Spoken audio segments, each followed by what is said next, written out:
everybody's life is as complex as each one of yours. Everybody has a mother, a father, a sister, a brother, a child, and all those considerations and all those domestic dramas, the contradictions that they carry, that they have in their lives with their partners, not with their partners, within themselves. Contradictions between characters or within characters resolve only in movies. In real life, they don't. In real life, you take your contradictions to the grave, okay? Therefore, I wanted my characters, particularly in Thief, but then also in Heat, to have all that dimensionality.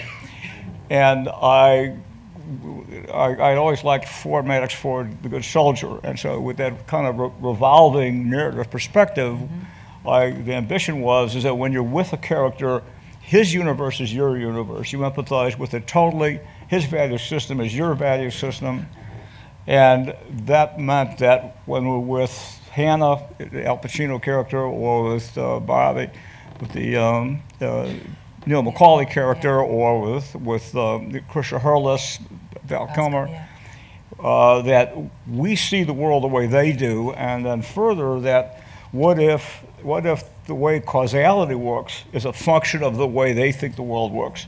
So those are the conceits that then, were built into that structure of that screenplay.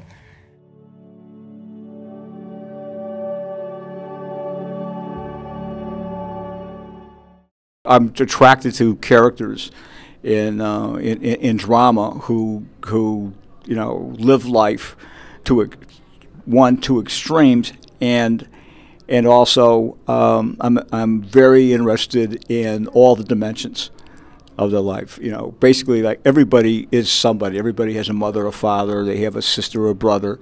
There's sorrow, there's sadness, there's triumphs, and I'm not really moved by dramas in which that's simplified into two-dimensional characters who are usually derivative of other movies or novels. So I tend to want to kind of almost anthropologically, get into a subculture and really understand it. So a lot of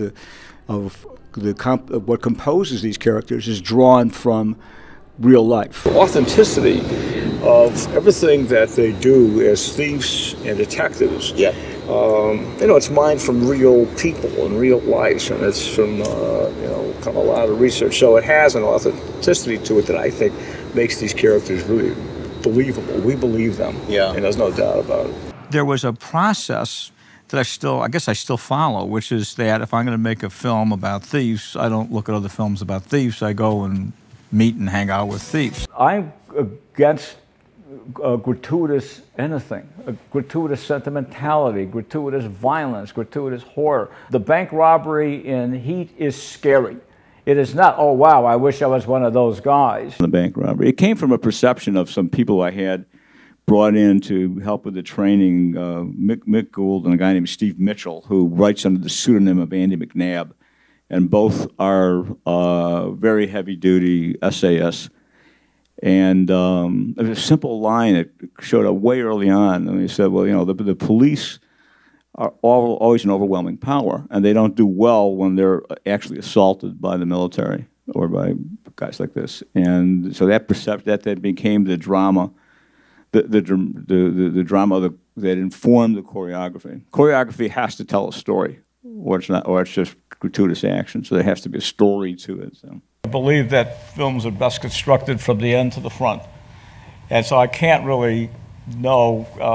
I don't believe I can go on a voyage unless I know the destination. Yeah. And I have to absolutely have clear in my own mind exactly what it is, and it's that these two men, dying Neil McCauley is fortunate enough to have the only other person in the world who's the closest to him, right with him as he's leaving existence. And despite the fact that that is also the person who just shot him.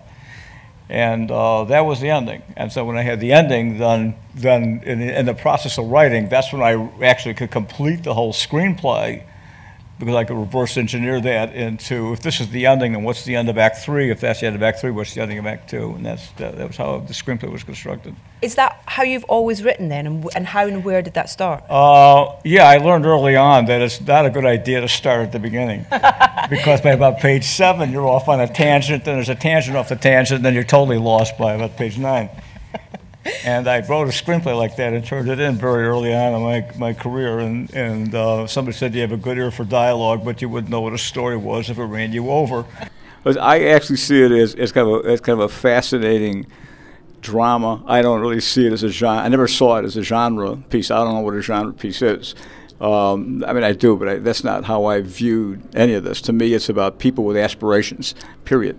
And then what are those aspirations? And when we're with Neil McCauley, my objective is to try and immerse you subjectively into what his dreams are, what he wants to have happen, the fallacious parts of his reasoning, all of it, and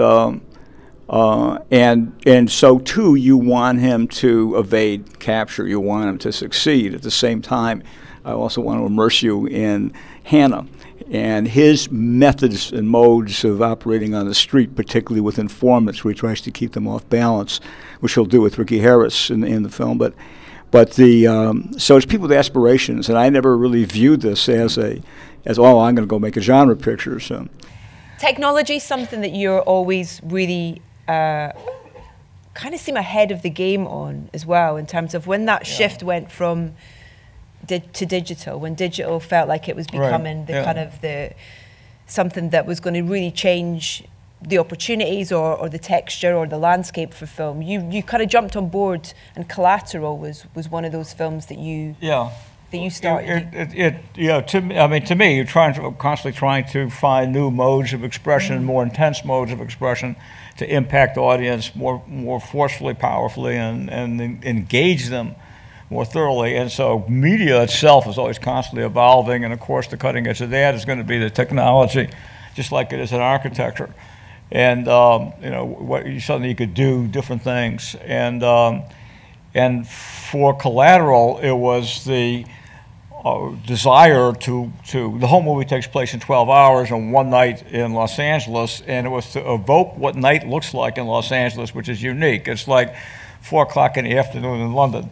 At a certain time, I mean, it gets dark early. At a certain time of year, because a marine layer comes in, it's about 1,200 feet, and in that period, all the sodium vapor lamps reflected off the bottom of the clouds, and there was this incandescent kind of yellow glow to the city, and you could see forever. It was like late afternoon. And and there was no way to do that on photochemical film. The only way to do that was with video. You really have to be your own toughest critic. So I really so much respect that quality of being able to judge yourself. Well, when I've made a mistake, it's not going back to the screenplay, not going back to my original interpretation, my plan for the picture, before I started shooting it, and hitting that refresh button from that point of view. And when I've made a mistake, it's because I've just dealt with the cut film and edit and re-edit and re-edit the cut film. You really have to dig down deep in yourself and compel yourself to push forward into achieving the right perspective on the material. We normally would rehearse scenes. That scene we talked about, we all, as a group, decided, we want to just talk it through and just save it for the, for the event of shooting it, which was the only scene we probably did that with. But I tend to not want to rehearse things to the point where I feel like I wish I'd shot it. That's a disaster. I always want to take it. I always want to stop well short of, because I think things will be perfect once, and they'll never be perfect.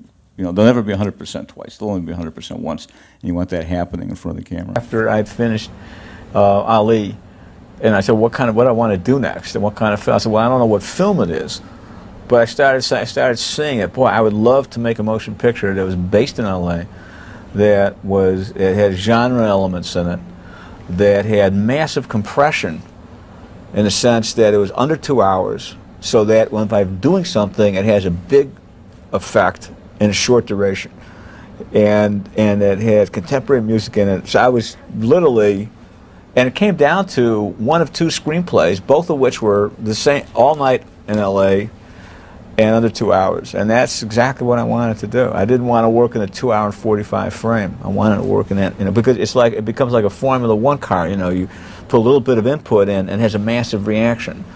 And you can only get that when you're in the poetry of that intensity of smaller time, shorter film.